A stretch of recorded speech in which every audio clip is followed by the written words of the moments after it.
असली बजट तो जुलाई में आएगा। इंट्री बजट में कोई ऐसी बात नहीं। क्या क्या बेनिफिशियल चीजें थी अगर आपको लगा हो या कुछ बताना चाहिए? मुझे कुछ बताना नहीं है। ये तो वही पुराना बजट चल रहा है, जो काम में है वो करनी है।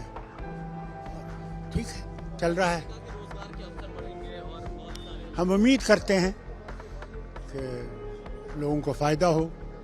हमारी तो यही है कि वतन आगे बढ़े, तरक्की करे, इन्फ्लेशन डाउन आए, एम्प्लॉयमेंट बढ़े, इंडस्ट्रीज बढ़े। हमारी यही तो ख्वाहिश है। टूरिज़्म बढ़े। G20 में जो आए थे, टूरिज़्म की मीटिंग हुई थी कश्मीर में। हम उम्मीद करते हैं कि बाहर से और लोग आएंगे टूरिज़्म में। और अभी बर्फ़ पड़ी है अच्छी, तो स्कीइंग के सीज़न शुरू हो जाएगा। उम्मीद करते हैं वो भी आएंगे। महिलाओं के लिए गाजी लखपति बहुत अच्छा है, वो लखपति बनेगी, इंडिपेंडेंट हो जाएंगी, उससे घर और भी आबाद होगा। हम उम्मीद करेंगे कि वो नरम रहेंगी। ये ना हो कि फिर शादियां टूट जाएंगी। ये नहीं होना चाहिए, क्योंकि आजकल की हालत तो वैसी हो रही है कि शादी ज़्यादा देर चलती नहीं है।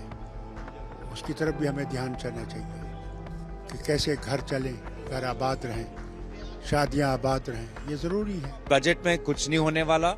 इस बजट में गरीब और मध्यम वर्ग को सिर्फ जुमले और शब्दों का अच्छा प्रोनाउंसिएशन, शब्दों का अच्छा आचरण मिलेगा।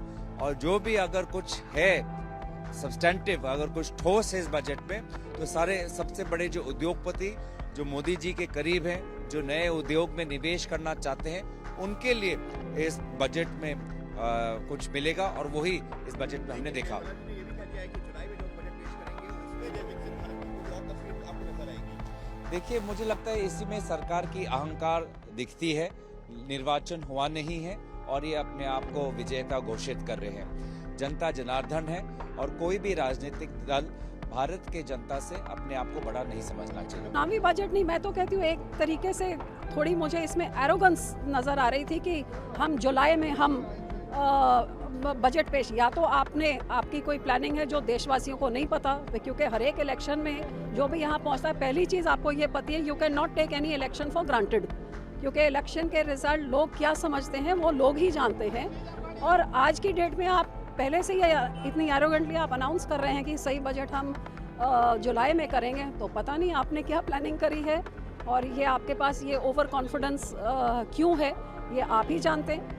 लेकिन मैं ये ज़रूर समझती हूँ कि आज समा था कि 10 साल में जो 2014 में आपने बोला था, आप वही चीज़ें निकाल के लोगों को बताएं और उसका वेरवा दें, ना कि आगे के और सपने दें। आज जो बजट पेश हुआ है, ये कहा गया कि विकसित भारत का बजट पेश हुआ है, आप क्या कहेंगे, आपको क्या लगता है? देखिए, आज तो मैं उम्मीद कर रही थी कि जो 10 साल पहले आत्मनिर्भर भारत का बजट ऐलान किया गया था और 10 साल पहले जो बोला था कि ये सरकार आएगी तो अच्छे दिन हिंदुस्तानियों के आएंगे, हर एक के खाते में 5 लाख रुपए आ जाएंगे, 2022 तक किसान की आमदन दुगनी हो जाएगी, हर खेत तक पानी आएगा, 5 करोड़ युवा को रोजगार मिल जाएगा। 10 सालों के लंबे समय में उम्मीद तो ये थी कि जो वादे किए थे उनके क्या स्टेटस है आज 10 साल बाद, उसकी बात करेंगे। लेकिन अपनी पीठ थपथपा के कि बहुत स्टुपेंडस काम, कमाल का बेमिसाल काम किया है और 25 करोड़ लोगों को पॉवर्टी लाइन से एलिवेट किया है, और अगले ही लाइन में आप कह रहे हैं कि 80 करोड़ हिंदुस्तानियों को, मतलब 70% आबादी को आपको राशन देना पड़ रहा है, क्योंकि वो खुद कमा के खाने लायक नहीं उनकी हैसियत है। तो ये दोनों कॉन्ट्रडिक्शंस कैसे चलेंगी? आज बताना था कि कितने भारत की पॉपुलेशन 140 करोड़ में से आत्मनिर्भर कितने हो गए हैं, 5 करोड़ में से कितने युवा को आपने नौकरी दे दिया है, 2022 तक आपने 22-24 तक कितने किसानों की आमदन दुगनी हो गई है, कितना नमामि गंगा हो गया है या कितना स्वच्छ भारत हो गया। ये चीज़ों के जवाब देने थे ना। अब आप अगले 5 सालों में हम ये करेंगे, पहले तो पिछले 5 साल को, इतना लंबा समय, उसका लेखा जोखा दीजिए। सो वो कुछ देखने को नहीं मिला था। हाँ, ये मैं ज़रूर अप्रिशिएट करती हूँ कि कोई इन्होंने, जो मैं उम्मीद कर रही थी कि शायद वोटों की राजनीति के लिए रेवड़ी बांटेंगे, वो बांटने का काम नहीं किया। ये बहुत अच्छा एक फैसला था। लेकिन इसकी दुख ज़रूर है कि कहीं ना कहीं जो ज़मीनी हकीकत, आज के 60% हमारी आबादी गांव में रहती है। अब गांव की महिला हो, गांव का युवा हो, अन्नदाता हो, उनके जो हकीकत में हालात हैं और जो यहाँ पे बोला जाता है वो एक ज़मीन आसमान का फ़र्क है, कट ऑफ फ्रॉम रियलिटी कहीं ना कहीं। कहने में और करने में जमीन आसमान का अंतर है, और यही हम 10 साल से देखते आ रहे हैं। 2014 में जो लंबे चौड़े वादे किए थे अपने कैंपेन में, वो आज तक नहीं हुआ। ज्ञान का एक नया डेफिनेशन मिला, पर ज्ञान में गरीबों के लिए क्या इस बजट में आया, युवाओं के लिए क्या आया, नारी शक्ति के लिए क्या आया? कुछ भी नहीं आया है, सिर्फ उनको ठेंगा दिखा दिया गया। मैं कहती हूँ ठंडे मौसम में ठंडा पानी आम जनता की उम्मीदों पे डालने का काम इस बजट ने किया है। और कितने देंगे इस बजट? मैं नंबरों में नहीं जाऊंगी, नंबर अब देश की जनता इनको दे। देखिए, ये जो बजट है, जब बजट पेश किया जाना था, जब पेश हो रहा था, तो देश का नौजवान, देश का दलित, देश का पिछड़ा बहुत आस लगाए टीवी के आगे बैठा था कि उनकी बात होगी, उनके भविष्य की बात होगी।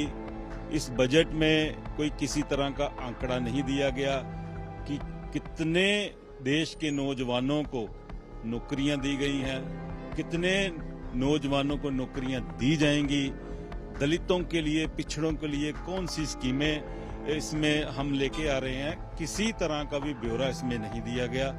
और किसानों की अगर मैं बात करूं तो मुझे ये लगता है इसमें आंकड़े भी गलत पेश किए गए हैं, क्योंकि मैं पंजाब से हूं। पंजाब में ही कम से कम 17 लाख किसान ऐसे हैं जिनको पीएम सम्मान योजना का लाभ है, उनसे वंचित कर दिया गया। अगर पंजाब में ये हालात हैं तो सारे देश में क्या हालात होंगे। तो मैं समझता हूं कि आज हमारे देश के लोगों का, युवाओं का, दलितों का, पिछड़ों का मन टूटा है, क्योंकि ये इलेक्शन का बजट था और लोगों को बहुत आस थी। और मैं समझता हूं कि इस बजट का भारतीय जनता पार्टी को 2024 में जो आने वाले चुनाव हैं उसमें बहुत बड़ा नुकसान होगा।